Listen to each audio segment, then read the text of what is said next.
baby, it's time to ride the funk train, and you're here with Funk Master V, known to his friends and enemies alike as Scaredy Cat McGee. And why am I wearing this really weird and freaking disturbing cat face? It's because today on the show, we're going to be talking about Meowington's Revenge, Deadmau5, an official Atari release in this box, available on the website.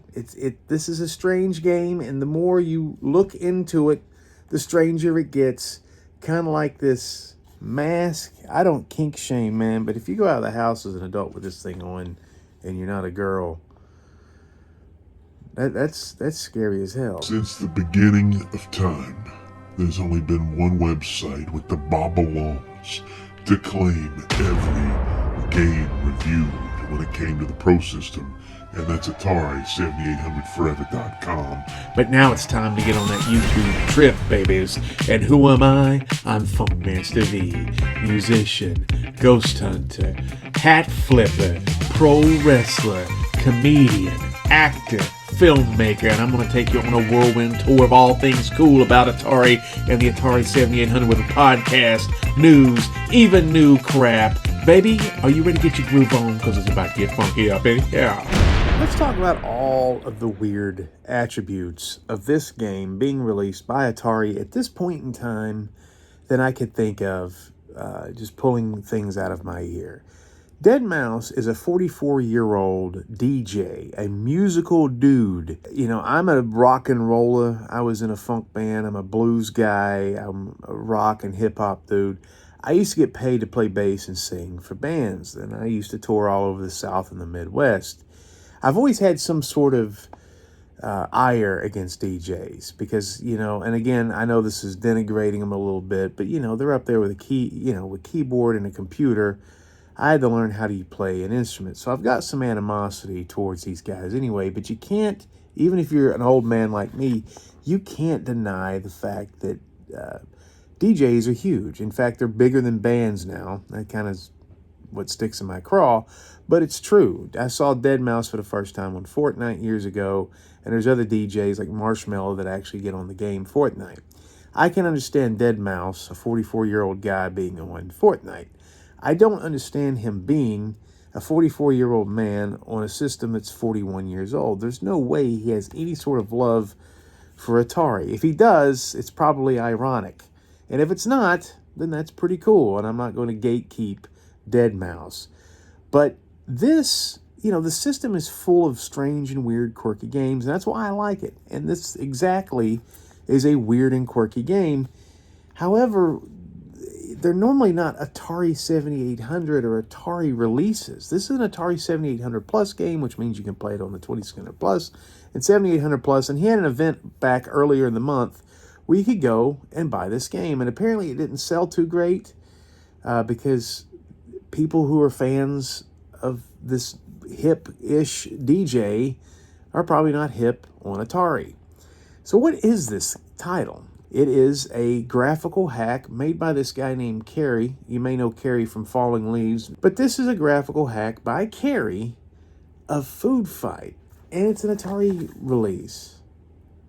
And the other issue is this is a $70 game. Atari has done a great job of selling these Atari games that they're releasing for $29, and now with inflation up to $32.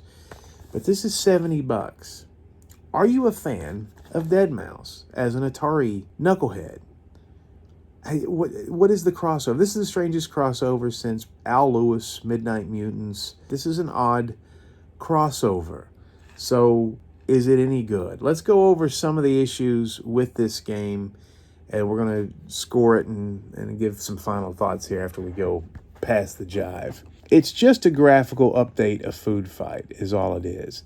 Now, my biggest problem with this game, Food Fight's great. It's good for the Atari 7800. So yes, you can play this game and have a good time. But why wouldn't you just play Food Fight, which Atari re-released a couple years ago for $29? The biggest problem is it's broken. So when you do a graphical hack and you make the game worse, I think that means you fail on every step of the way. The game can crash. It crashed on me around level 30. It's expensive as hell. It's $70. And the thing that probably bothers me more than anything is you have a musical dude. You have an artist. You know, I may not respect DJs as much as I do traditional musicians. I have gotten to the point where I do respect what they do. And for him not to be involved with the music is odd. So you have this Tia Chip ragtime food fight as opposed to something him or somebody like him or somebody pretending to be him could have put down. It sounded more, EDM. I can't figure out who this is for. I don't think Deadmau5 fans or Atari fans or vice versa. But here's my biggest problem, and this is the one this is the one I think is the most interesting. So earlier this year, John and I interviewed somebody from GCC. Now, GCC is who made the Atari 7800 way back in the day. Atari contacted them. That's the company that eventually made Miss Pac-Man. They made Miss Pac-Man for the Atari 7800, as well as Desert Falcon, Food Fight, and Galaga, and some other Xevious, and some of those launch games people really like. We found it fascinating that there was a bug back in the day with the original Food Fight when you triggered a replay. If you do really cool stuff, you can trigger a replay in Food Fight. But there were some problems. I never understood how they did it. We have a video that you can find on Atari7800forever.com, or you just search this YouTube channel explaining the secret of how that instant replay worked. I think it's fascinating. These guys who came up with this stuff back in the day, they're amazing. Problem with Deadmau5 is on the instant replay, because the graphical sprites have changed, you can die on replay and lose a man. That's the problem they had back when they made Food Fight for the arcade and the 7800, is figuring out how to keep Charlie Chuck alive while they did the replay. And pretty interesting stuff. But with this $70 game, you're not safe on a replay. You could die on a replay. That's inexcusable. So with hacks, graphical hacks, things like book carts, unreleased prototypes, unfinished games, I rate the titles a little differently on Atari7800forever.com. So instead of giving this a score out of 5, which it wouldn't do too well, I have 3 scoring tiers on these types of things. I have must have, which makes sense. You need to get this whatever, blank, fill in the blank. Curious oddity, which means it's probably worth a purchase because it's interesting. Or dud, just forget about it.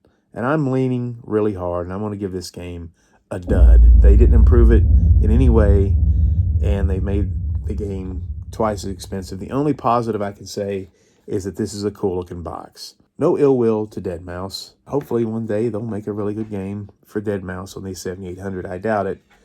But, and hopefully one day I will set this on fire and send this really creepy mess back to hell.